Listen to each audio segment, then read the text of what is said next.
કર્મકાંડ કરતા ઢગ્ગાએ માત્ર 5 વર્ષની બાળકી સાથે એવું તે શું કર્યું કે ચકચાર મચી ગઈ અને લોકો ફિટકાર વરસાવી રહ્યા છે, ધિક્કારી રહ્યા છે અને તે માણસની સાથે પછી આગળ શું થયું તે જાણવા માટે આ સત્ય ઘટના સાંભળવી જ રહી, પૂરેપૂરી વિડીયો જોવો જ રહ્યો. આ એક એવી સત્ય ઘટના સામે આવી છે કે જે સાંભળીને, વાંચીને, જોઈને કોઈને પણ લોહી ઉકળી ઉઠે. એક વ્યક્તિ જે કર્મકાંડ કરીને ખાય છે, પોતાનો રોજગાર ચલાવે છે અને તેની પડોશમાં એક દંપતી રહે છે. તે દંપતીને એક સંતાનમાં નાનકડી બાળકી છે, 5 વર્ષની. બંને પડોશીઓ વચ્ચે ઓળખાણ સ્વાભાવિક રીતે હોતી હોય છે, એમ આ બંને પડોશીઓ વચ્ચે પણ ઓળખાણ હોય છે અને આવા કામ કરતા વ્યક્તિઓ સામે મોટાભાગે લોકો માનથી, સન્માનથી જોતા હોય છે અને તેમને સહકાર એમની સાથે રહેતા હોય છે ખુશીથી, જેથી તેમને એવું માનતા હોય કે એક ભગવાન રાજી રહે, ઈશ્વર રાજી રહે. પરંતુ તે જ વાતનો ઘણા લોકો કેવો ફાયદો ઉપાડે છે તે આ ઘટના ઉપરથી ફલિત થાય છે. બંને પડોશીઓ વચ્ચે સારો સંબંધ હતો, એના કારણે બંને એકબીજાના ઘરે આવતા જતા હતા અને ઓળખાણ બંને પક્ષે સારી એવી હતી અને તેણે ગેરલાભ ઉઠાવ્યો ઢગ્ગાએ. માતા પિતા એક વખત કોઈ કામ અર્થે બહાર ગયા હોય છે ત્યારે ઢગ્ગાએ મોકાનો લાભ ઉઠાવ્યો, કારણ કે તે માત્ર 5 વર્ષની બાળકી ઘરે એકલી હતી. મા બાપે ભરોસો કર્યો અને તેમને કોઈ એવી શંકા કે કોઈ જાતનું એવું કંઈ મનમાં દૂર દૂર સુધી કોઈ એવા વિચારો નહોતા, જેથી તેમણે એ ભરોસો કર્યો, જે ભરોસો તેમને ભારી પડવાનો હતો. એ પછી તેઓ બહાર ગયા હોય છે અને પછી તેઓ પાછા આવે છે.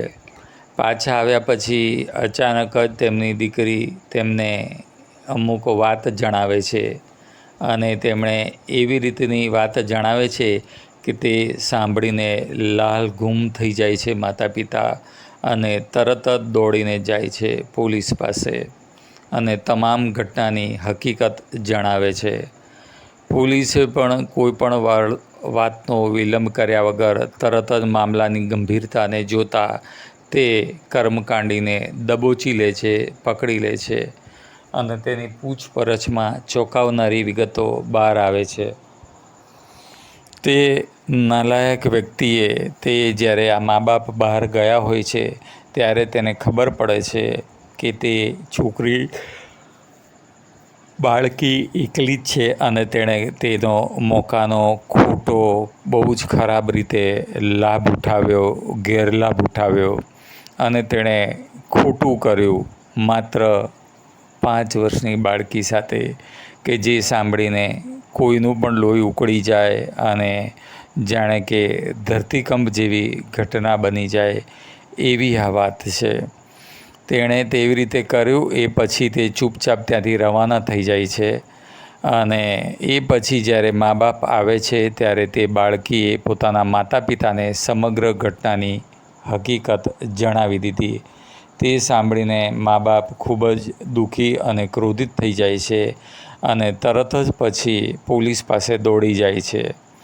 પોલીસે તે કર્મકાંડીની ધરપકડ કરી અને તેને પોક્સોની કલમ લગાવીને તેને લોકઅપ ભેગો ધકેલી દીધો છે અને આગળની કાર્યવાહી હાથ ધરી છે. અત્યારના સમયના મા બાપોએ હંમેશા જાગૃતતા કેળવવી જોઈએ, કારણ કે આપણે આસપાસમાં કે સમાચાર પત્રોમાં, વર્તમાનપત્રોમાં, સોશિયલ મીડિયાઓમાં હંમેશા જોઈએ જ છે કેવા પ્રકારના ગુનાઓ અને કેવા ભૂખ્યા રાક્ષસો, વરુઓ માણસના વેશમાં આસપાસ ફરતા જ હોય છે અને તેઓ મોકાનો લાભની જ ગણતરી રાખીને બેઠા હોય છે કે જેવી તેમને તક મળે અને તેવું તરત જ તે ખોટો ગેરલાભ ઉઠાવી અને ખોટા કામને અંજામ આપી દેતા હોય છે. તે આ એક વધુ ઘટના ઉપરથી આપણને જાણવા મળ્યું. આ મા બાપે પણ આટલું બધું જાણતા સમજતા દુનિયાદારી હોય, કોઈ પણ માણસ કેવી રીતે ભરોસો કરી શકે? હકીકત તો એ છે કે જો તમે કાયદાની પોથીઓને ઉલેચશો તો તમને જાણવા મળશે કે આવી બધી જે ગંદી હરકતો હોય છે એ સૌથી વધુ તો નજીકના લોકો દ્વારા જ થતી હોય છે, કાકા, મામા, બાપા, ફુવા દ્વારા. અને તે બધી ઘટનાઓ જો તમે કાયદાઓના ઘટનાઓ બનતી હોય ગુનાઓ એમાં તપાસ કરો તો કહેવાય છે કે સૌથી વધુ ટકાવારી ઘરના લોકો દ્વારા જ થતી હોય છે ગુનાખોરી. કારણ કે તેમાં વિશ્વાસનું પ્રમાણ ઊંચું હોય છે અને કોઈ એવું નથી વિચારતા સરળતાથી પોતાના સગાવાલા કોઈ એવું ખોટું કામ કરે અને એનો લાભ સગાવાલા ઉઠાવી લેતા હોય છે. જ્યારે આ તો પારકો વ્યક્તિ પડોશી હતો. મા બાપની આમાં બહુ જ ગંભીર ભૂલ કહેવાય કે તેમણે કોઈ પણ જાતની ચિંતા કર્યા વગર ભરોસો મૂકી અને પોતાની સાવ નાનકડી બાળકીને એવી રીતે એકલી ઘરે મૂકીને બહાર ગયા.